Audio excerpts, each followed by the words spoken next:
Let's give a thunderous HDI welcome to certified speaking professional, Gregg Gregory. All right. Good morning. How y'all doing? By the way, today is what day of the week? Hump Day it is. Also known as Wonderful Wacky Wednesday. Tomorrow is Thrilling Thursday, Fantastic Friday, Superlative Saturday, Sensational Sunday. Magnificent or Marvelous Monday, Terrific Tuesday. You do that and understand that, you will never have an average day again. What I loved is that Gregg is just so passionate. I mean, when you come to these sessions, you want to come away with at least 2 or 3 takeaways that you can implement with your own teams. And Gregg gave me, I think, at least 10. If a team does not trust, we've talked about it, they are going to have grounds for failure. And again, that trust is vulnerability trust. We've got to have it. The added benefit when you have a good vision statement is you get the benefit of team members holding each other accountable. And holding each other accountable is going to go a lot further, a lot longer, a lot deeper in the hearts of every single person you've got. When you have an opportunity to go to a speaker session where they really know what you are looking for and they really know how to deliver that in such a way so that you hear it new and fresh and a new way to apply it and a new way to approach it. And that's what Gregg brings. When you take the time to do it right, guys, you walk out of there with one of the best places in the world to work.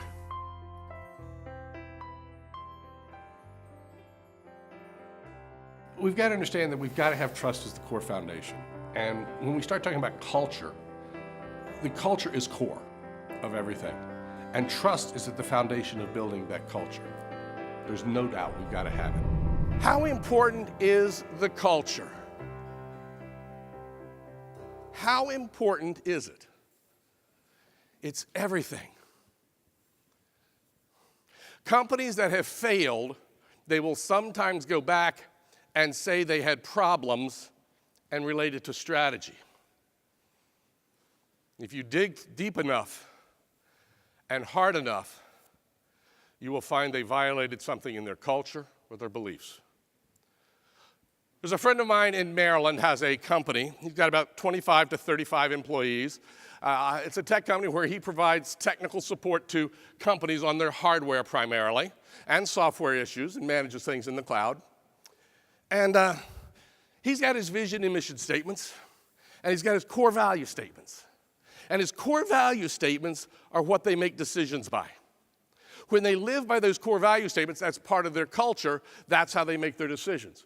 Now, when you talk to organization CEOs, they're going to tell you the biggest thing they work on is strategy, getting the finances in order, getting the processes in order, and getting all that done. And most CEOs will tell you they're very good at that.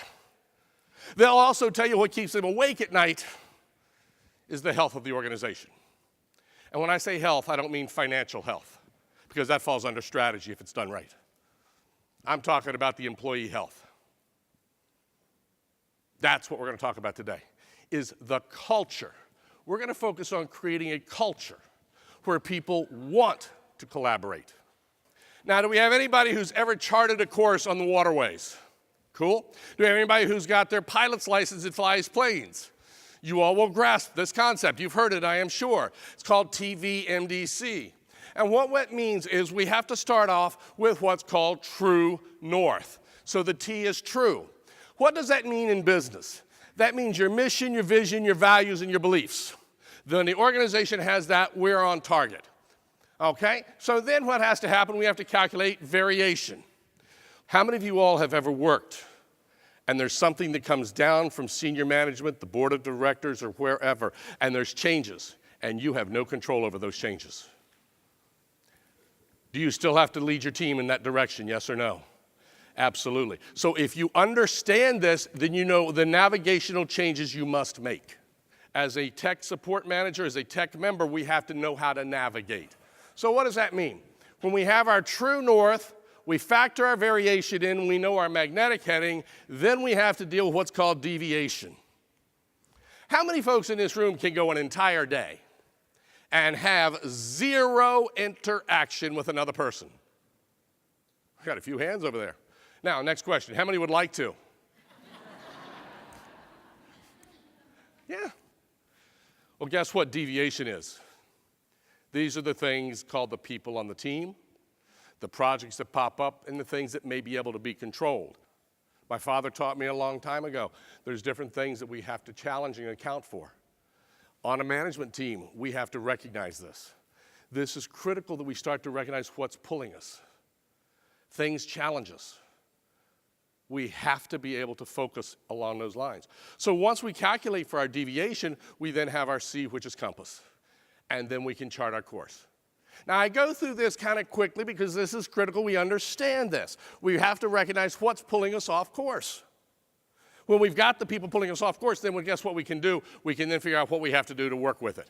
Now, that could be behaviors. It could be a certain person that may need special training. Their training they may need may be how to deal with difficult people. Their training may be how to be more tactful and couth. Their training may be how to understand certain situations. Whatever it happens to be, once we know what that is. And by the way, I did a program a few years ago called Dealing with Difficult People, and I had about 30 folks in the workshop, and the gentleman came up to me at the end of the day, and he says, I know why I was here. You know, my boss told me I had to come. I was one of your prisoners of war. And he says, now I know why they sent me, because I'm the difficult person they have to deal with. Thank you for making me aware of it, and I will make changes. About a year later, I got an email from him. He says, I'm still at the company. We're working better. And he says, it makes sense. Whatever your challenge is, we've got to work with. That's the key fun factors that we're looking at.